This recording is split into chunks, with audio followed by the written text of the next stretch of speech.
আসসালামু আলাইকুম বন্ধুরা, আমি হাসি আমার ব্যস্ত রান্নাঘরে সবাইকে ওয়েলকাম করছি। ফেসবুকে যারা আছেন এবং আমার ইউটিউব চ্যানেল ব্যস্ত রান্নাঘরে যারা আছেন সবাইকে অভিনন্দন জানিয়ে শুরু করছি আজকে। সেটা হচ্ছে লাউয়ের পাতা দিয়ে পাতুরি। এটা আমি ছোট মাছ দিয়ে লাউয়ের পাতা দিয়ে একটা পাতুরি করব। যেহেতু ছোট মাছ, লাউয়ের পাতাতে এটা ভালো হয়। আপনারা এটা অবশ্য পাতুরি কলা পাতাতেও করা যায়। আজকে আমি যে লাউয়ের পাতাগুলো নিয়েছি একটু বড়, যেহেতু এর ভেতরে মাছ দিয়ে মুড়িয়ে দেওয়া হবে সেই জন্য একটু বড় লাউয়ের পাতাগুলো আমি নিয়েছি। নিয়ে এখানে আমি ধুয়ে পাতাগুলো যেভাবে যে আঁশ টাশ ফেলে দিতে হয় সবকিছু ধুয়ে পানি ঝরিয়ে রেখেছি। ধুয়ে এখন যেটা করব সেটা হচ্ছে একটু লবণ দিব, বেশি না, একটু লবণ দিয়ে পাতাগুলোকে একটু মাখিয়ে নেব এইভাবে। এতে কি হবে, পাতাটা একদম নরম হয়ে যাবে। যখন আমি ভেতরে মাছ দিয়ে পাতাটাকে এইভাবে মুড়ে নিব তখন পাতা এভাবে ফেটেও যাবে না বা পাতাগুলো ভেঙেও যাবে না। বাস এইভাবে লবণ দিয়ে একটু মাখিয়ে নিয়েছি আমরা। নিয়ে এটাকে আমরা 10 মিনিট এইভাবে রেখে দেব। লাউয়ের পাতাটা নরম হতে থাক, আমি এখানে মাছটা রেডি করে নিয়ে এখানে আমি ছোট মাছ নিয়ে নিয়েছি। ছোট যে কোনো মাছ হলেই হবে, আর বেশিরভাগই নিয়েছি এখানে আমি চিংড়ি মাছ। যেহেতু আমার বড় ছেলের চিংড়ি মাছ পছন্দ সেহেতু আমি চিংড়ি মাছটা একটু বেশি করে নিয়েছি। তবে আপনারা যে কোনো ছোট মাছ দিয়ে এটা করতে পারেন। এখন দিচ্ছি কুচি করা পেঁয়াজ, ধনেপাতা এবং কাঁচামরিচ, একটু বেশি করে দিতে হবে। দিচ্ছি স্বাদ মতো লবণ, দিয়ে দিচ্ছি হলুদের গুঁড়া, একটু জিরা গুঁড়া, অল্প একটু ধনিয়া গুঁড়া। আমি আসলে পরিমাণটা বললাম না, কারণ আমার মাছ, পেঁয়াজ, মরিচ এগুলোর পরিমাণ অনুযায়ী আমি দিচ্ছি। আপনারা যতটুকু দিবেন আপনাদের পরিমাণ অনুযায়ী আপনারা দিয়ে নেবেন। আর দিয়ে দিচ্ছি সরিষার তেল 2 টেবিল চামচের মতো বা 3 টেবিল চামচের মতো। একটু আন্দাজ করে দিলাম বন্ধুরা। এই রান্নাগুলো কিন্তু আন্দাজ করেই করতে হয়। এগুলোর কোনো সেরকম নির্দিষ্ট কোনো পরিমাপ হয় না। ছোটবেলা থেকে দেখে এসেছি আম্মু আন্দাজ করেই দিতেন, চাচিরা আন্দাজ করেই দিতেন, অতএব আমিও আন্দাজটাই শিখে গেছি। রান্নাটা প্র্যাকটিস করলে আপনারা যখন সবসময় রান্না বান্না করবেন তখন আপনাদেরও আন্দাজ হয়ে যাবে, সমস্যা হবে না। এখন এটাকে সুন্দর করে ভালোভাবে মাখিয়ে নিতে হবে। মাখানোটা যত সুন্দর হবে আপনার এই ছোট মাছের যে পাতুরি আর কি, সেটার টেস্টটা কিন্তু ততটাই মজা হবে। এটা আমি প্রায় 2-3 মিনিট পর্যন্ত এটা এইভাবে একটু মাখিয়ে নেব। আমি কিন্তু এখানে আদা রসুন দেইনি। ছোট মাছে কিন্তু আদা রসুন না দেওয়াটাই ভালো। আদা রসুন দিলে মাছের টেস্টটা অনেকটাংশে নষ্ট হয়ে যায়। তবে আমি অনেককেই দেখেছি তাদের আদা রসুন দিয়েই পছন্দ। আসলে টেস্টটা তো যার যার ব্যাপার, আর রান্নাটা তো আসলে একটা শিল্প।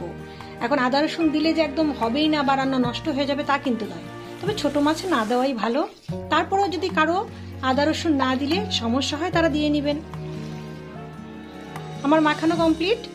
এখন চলুন আমরা বাকি প্রসেসিং এ চলে যাই।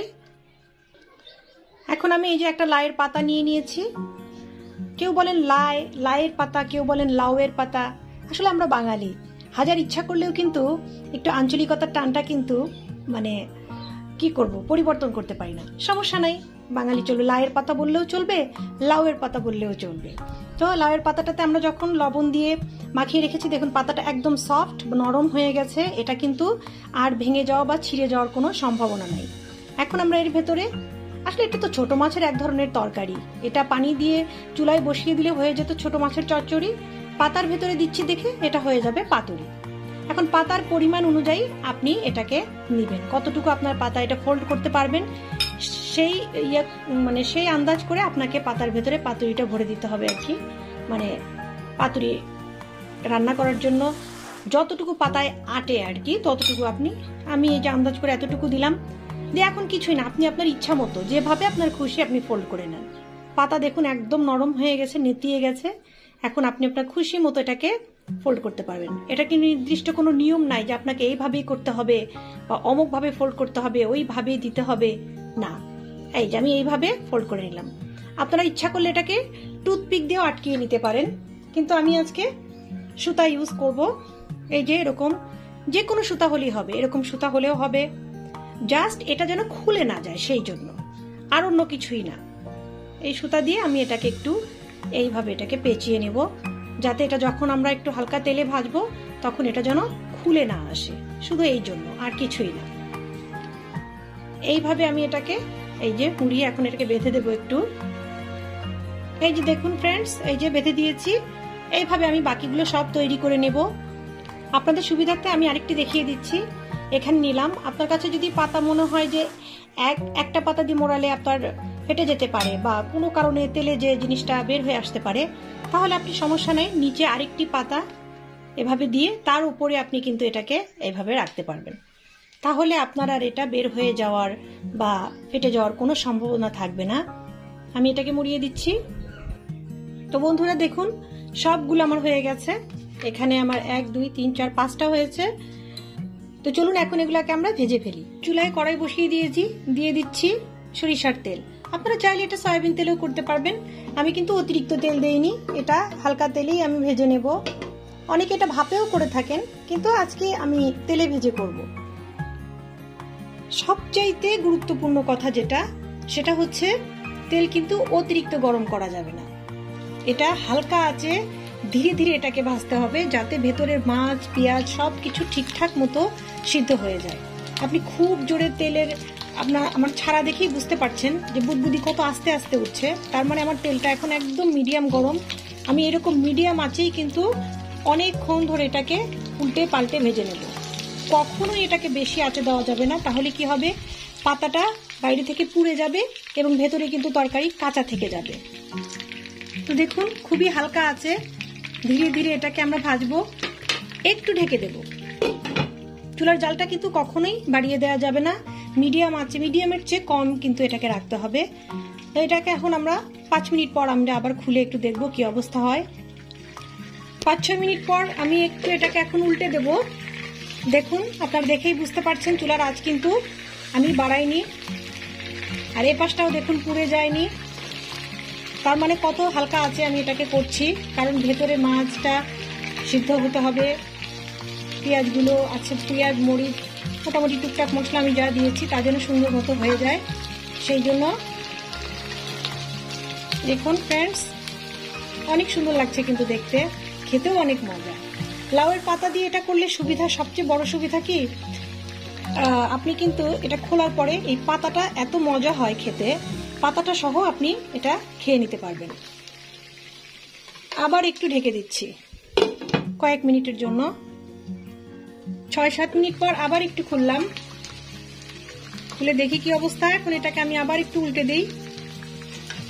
আমি একটা জিনিস বারবার আমি আপনাদের দেখানোর চেষ্টা করছি। দেখুন, এতক্ষণ পর আমি খুলেছি কিন্তু পুড়ে যায়নি। তার মানে আমি কতটা মিডিয়াম আছে এটাকে আস্তে আস্তে ধৈর্য ধরে ভাজতেছি, সেটা আপনারা নিশ্চয়ই বুঝতে পেরেছেন। কোনোভাবেই যেন এই পাতাটা পুড়ে না যায়, পুড়ে যেন পুরো গন্ধ না বের হয়ে যায়, তাহলে কিন্তু টেস্টটাই নষ্ট হয়ে যাবে। এই যে আমি আবার সবগুলোকে উল্টে দিলাম।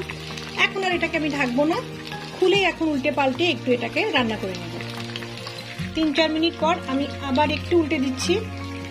দেখুন ফ্রেন্ডস, একটা জিনিস দেখাবো। এই যে এখন একটু কিন্তু দেখেন এই পাশটা কি সুন্দর একটু ক্রিস্পি ক্রিস্পি ভাব এসেছে, এবং ওই পাশটাও এইভাবেই আমরা ভেজে নেব, তাহলে এটা রেডি হয়ে যাবে।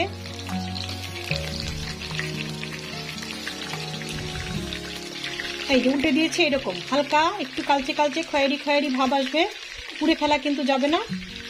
বাস ওই পাশটা এরকম কালার আসলে আমরা এটাকে নামিয়ে আপনাদেরকে পরিবেশন করে দেখাবো। ভিডিওটি ভালো লাগলে কিন্তু অবশ্যই লাইক, কমেন্টস এবং শেয়ার করবেন, আর আমার চ্যানেলটি সাবস্ক্রাইব করতে কিন্তু ভুলবেন না। পাশে থাকা বেল আইকনটি অবশ্যই ক্লিক করে দিবেন, যাতে আমি যখন এইরকম মজার মজার রান্না আমি আপনাদেরকে দিব, তখন যেন তার নোটিফিকেশনটা আপনারা সবার আগেই পেয়ে যান। এটা হয়ে গেছে বন্ধুরা, দেখুন আমি একটু উল্টে দিচ্ছি। দেখুন দুই পাশে একই কালার হয়ে গেছে, এবং এটা আমি অনেকক্ষণ ধরে ভেজে নিয়েছি। পুরাটা ভাজতে আমার প্রায় 30 মিনিট থেকে 40 মিনিটের মতো লেগেছে। এখন আমি চুলাটা বন্ধ করে দিচ্ছি। চুলাটা বন্ধ করে দিয়েছি। এখন আমি এটাকে একটু নামিয়ে নেব। নামিয়ে আমি আপনাদের সামনে একটু পরিবেশন করে দেখিয়ে দিচ্ছি। এটা আমি সুতাটা কেটে খুলে দেখিয়ে দিব এটা কেমন হয়েছে। নামিয়ে নিয়েছি। এখন আমি এভাবে আস্তে করে সুতাটাকে এই যে কেটে দেব। অনেক গরম বন্ধুরা, তাও আমি চামচের সাহায্যে এটাকে আমি আপনাকে খুলে একটু দেখিয়ে দিচ্ছি। দেখুন এটা কতটাই সুন্দর হয়েছে। আমি একটু কাছ থেকে আপনাদের দেখিয়ে দিচ্ছি। দেখুন একদম খুব সুন্দর হয়ে সবকিছু সিদ্ধ হয়ে গেছে, একদম পারফেক্টলি এটা কুক হয়ে গেছে। এটা খেতে যে কতটাই অসাধারণ, যারা জানেন এটা রান্না করতে তারা তো এটা জানেনই, আর যারা নতুন তাদেরকে বলবো খুবই সহজ, ঝটপট বাড়িতে তৈরি করে নিন। আজকে এ পর্যন্তই। আমি হাসি, অন্য কোনো দিন আসবো অন্য কোনো রেসিপি নিয়ে। ততক্ষণের জন্য আল্লাহ হাফেজ।